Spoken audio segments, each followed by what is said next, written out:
Hello ಅಪ್ಪ. ಅನು ಬಂಗಾರ, ಹುಷಾರಾಗಿ ಆಫೀಸ್ಗೆ ಹೋದ್ಯಾ? ಹಾ ಅಪ್ಪ, ಬಂದೆ.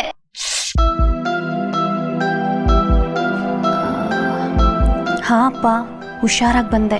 ಹೇಗಿದೆ ಆಫೀಸು? ಏನು ತೊಂದರೆ ಇಲ್ಲ ತಾನೇ? ಹಾ ಅಪ್ಪ, ಆಫೀಸ್ ಎಲ್ಲ. ಒಂದ್ ನಿಮಿಷ, ಬಾಬು ಮಾತಾಡ್ತಾನೆ. ಬಂಗಾರ, ಆಫೀಸ್ ಹೇಗಿದೆ? ಸಖತ್ತಾಗಿದೆ ಅಪ್ಪ. ಒಳ್ಳೆ ಅಮರಚಿತ ಕಥೆ ಅರಮನೆ ತರ ಇದೆ. ಹೌದಾ? ಆರ್ಯವರ್ಧನ್ ಸರ್ ಸಿಕ್ಕಿದ್ರಾ?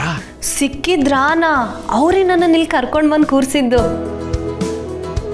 ನನಗೆ ಅಂತ separate table, chair, computer, work ಮಾಡೋಕೆ ಆರಾಮ್ ಜಾಗ ಅಪ್ಪ. ತುಂಬಾ ಸಂತೋಷ ಆಯ್ತು ಪುಟ.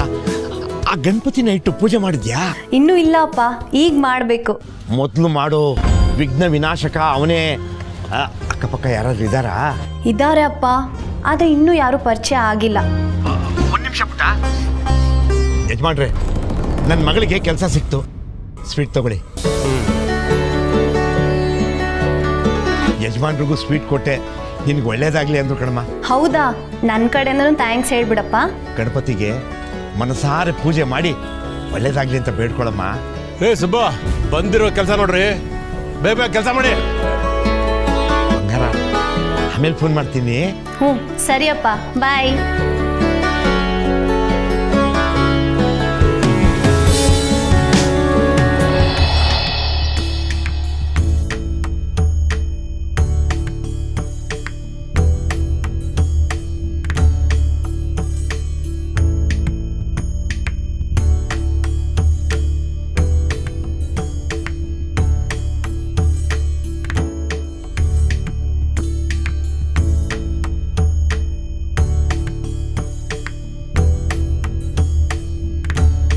ಗಣಪ, ಆರ್ಯವರ್ಧನ್ ಸರ್ ಎಷ್ಟು ಒಳ್ಳೆಯವರಲ್ವಾ? ನನ್ನ ಮೇಲೆ ನಂಬಿಕೆ ಇಟ್ಟು ಇಷ್ಟು ದೊಡ್ಡ ಜವಾಬ್ದಾರಿ ಕೊಟ್ಟಿದ್ದಾರೆ ನನಗೆ. ಅವ್ರ ನಂಬಿಕೆನ ನಾನು ಉಳಿಸ್ಕೋಬೇಕು. ನೀನು ಯಾವಾಗಲೂ ನನ್ನ ಜೊತೆ ಇರಬೇಕು ಗಣಪ. ಸರ್, ಇವಳಿಂದ ಇವತ್ತು ನಮ್ಮ ಆಫೀಸಲ್ಲಿ ಎಲ್ಲರೂ ಪ್ಯಾನಿಕ್ ಆಗಿದ್ರು. Not just 5 or 10, 35 minutes of productivity loss ನಮ್ಮ ಕಂಪನಿಗೆ. ಬಂದಿದ್ದ ದಿನಾನೇ ಎಲ್ಲರೂ ಕೂಡ ಆಫೀಸಿಂದ ಈಚೆ ಹಾಕ್ಬಿಟ್ಲು sir. Sir, this is not even rules, it's mere common sense. ಅದು ಇಲ್ವಲ್ಲ ಸರ್ ಇವಳಿಗೆ? ಮೀರಾ, ಅವಳು ಹೊಸಬಳು. ಅವಳಿಗಿನ್ನೂ ಕಾರ್ಪೊರೇಟ್ ಎಕ್ಸ್ಪೋಜರ್ ಇಲ್ಲ. ಅವಳಿಗೆ ತಿಳಿಸಿರೋದು ನಮ್ಮ ಜವಾಬ್ದಾರಿ. ಅನು, ನೀನು ಮೊದಲು ಅಳೋದನ್ನು ನಿಲ್ಲಿಸು. ಹೇಳು, ನೀನು ಅಗರಬತ್ತಿಯನ್ನು ಯಾಕೆ ಹಚ್ಚಿದೆ?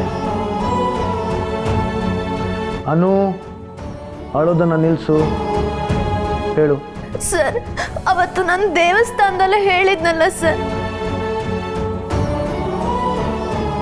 ಹೊಸ ಕೆಲಸ ಶುರು ಮಾಡೋಕ್ಕಿಂತ ಮುಂಚೆ ಗಣೇಶಂಗೆ ಪೂಜೆ ಮಾಡಿದ್ರೆ ಒಳ್ಳೇದಾಗುತ್ತೆ ಅಂತ. ಅಪ್ಪ ಫೋನ್ ಮಾಡಿದ್ರು, ಕೆಲಸ ಚೆನ್ನಾಗಾಗಬೇಕು ಅಂದರೆ ಮೊದಲು ಗಣೇಶಂಗೆ ಊದ್ ಕಡ್ಡಿ ಹಚ್ಚು ಅಂತ. ಅದಕ್ಕೆ ಹಚ್ಚಿದೆ ಸರ್. ಅಪ್ಪ ಹೇಳಿದ ಮಾತು ಮೀರಬಾರ್ದು ಅಂತ ಪೂಜೆ ಮಾಡಿದೆ sir. Sorry sir, I am very sorry. ನನ್ನ ಕೆಲಸದಿಂದ ತೆಗ್ದಾಕ್ಬಿಡ್ತೀರಾ ಸರ್? ನೀನು ಅಳೋದನ್ನು ನಿಲ್ಲಿಸು. ಮೊದಲು ನಿಲ್ಲಿಸು. ಅಯ್ಯೋ, ಓಕೆ ನಾವು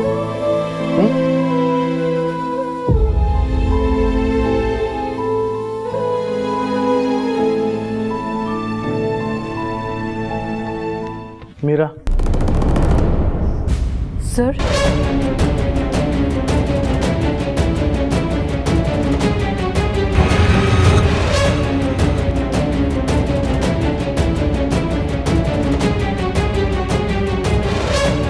ತಗೋ.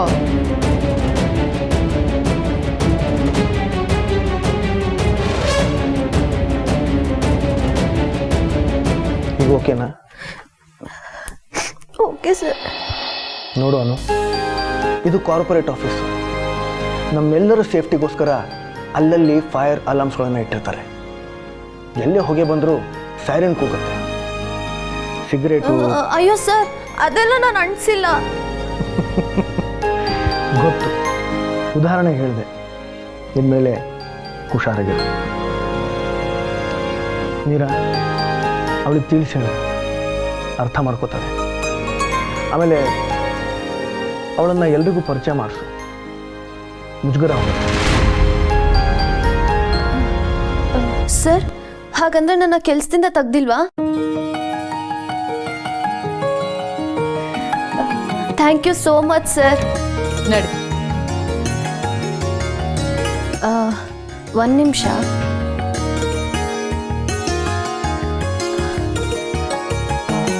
ಸರ್, ದಟ್ಸ್ ಓಕೆ, ನೀನೇ ಇಟ್ಕೊ.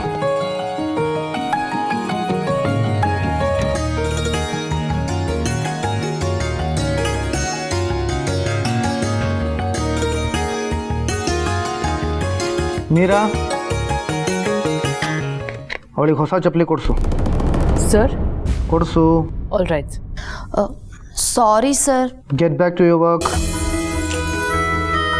Thank you sir.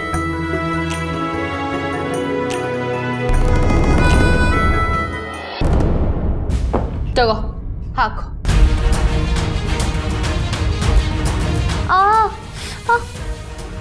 ಏನದು? ಮ್ಯಾಮ್, ನೋವಾಗ್ತಿದೆ. ವಾಟ್? Are you serious? ಇದ್ರ ಬೆಲೆ ಎಷ್ಟು ಅಂತ ಗೊತ್ತಾ? 10,000 rupees. ಇಂಥ ಶೂಸನ್ನ ನೀನು ನಿನ್ನ ಲೈಫಲ್ಲಿ ಯಾವತ್ತಾದರೂ ಹಾಕೊಂಡಿದ್ಯಾ? ಹಾಕೊಂಡಿರೋದಿರ್ಲಿ, ಅಟ್ಲೀಸ್ಟ್ ನೋಡಿದ್ಯಾ? ಹಾ ಮ್ಯಾಮ್, ನಮ್ಮ ಮುಸ್ತಫಾ ಅಂಗಡಿಲಿ. ವಾಟ್? ಮುಸ್ತಫಾ? ನೀನು ನಿನ್ನ ಲೈಫಲ್ಲಿ 500 rupeesಗಿಂತ ಜಾಸ್ತಿ ಚಪ್ಪಲಿ ಯಾವತ್ತೂ ಹಾಕೊಂಡೇ ಇಲ್ಲ ಅನ್ಸುತ್ತೆ ಅಲ್ಲ? ನಿಮ್ಮಂಥವ್ರನ್ನೆಲ್ಲ ಇಲ್ಲಿ ಕರ್ಕೊಂಬಂದು ಕೂರಿಸಿ, ಮೈ ಗಾಡ್. ಮ್ಯಾಮ್, ನಾನು ನಮ್ಮ ಮನೆ ಹತ್ರನೇ ತಗೋತೀನಿ, ಇದೆಲ್ಲ ಬೇಡ. ನೀನೇನು ತೀರ್ಥಯಾತ್ರೆಗೆ ಬಂದಿದ್ಯಾ? ಅದಕ್ಕೆ ಬರೀ ಕಾಲಲ್ಲಿ ಓಡಾಡ್ಕೊಂಡಿರ್ತೀಯ. ಲುಕ್, ಇದು corporate office and I am your boss. ಇಲ್ಲಿ ಡೀಸೆನ್ಸಿ, ಡಿಗ್ನಿಟಿ, ಸ್ವಲ್ಪ ಕ್ಲಾಸ್ ಎಲ್ಲನೂ ಮೇಂಟೈನ್ ಮಾಡಬೇಕಾಗುತ್ತೆ. So just listen to me. ಹಾಕೋ.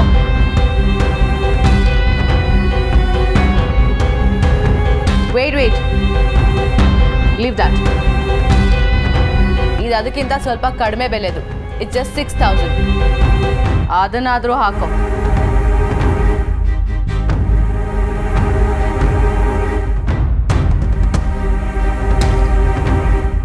ಓ ಮೈ ಗಾಡ್, ಇದೆಲ್ಲ ನಿನ್ನ ರೇಂಜಿಗೆ ಸೆಟ್ ಆಗಲ್ಲ. Leave that. ಯಾರದು? What is that person's name? Mustafa. I guess ಇದು ಅವನ ಅಂಗಡಿ ಇದೆ ಅನ್ಸುತ್ತೆ. 400 ರೂಪಾಯಿದು. ತಗೋ, ಇದನ್ನು ಟ್ರೈ ಮಾಡಿ.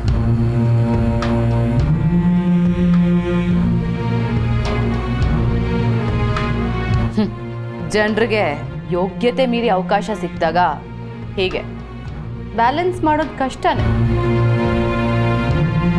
ನಡಿ.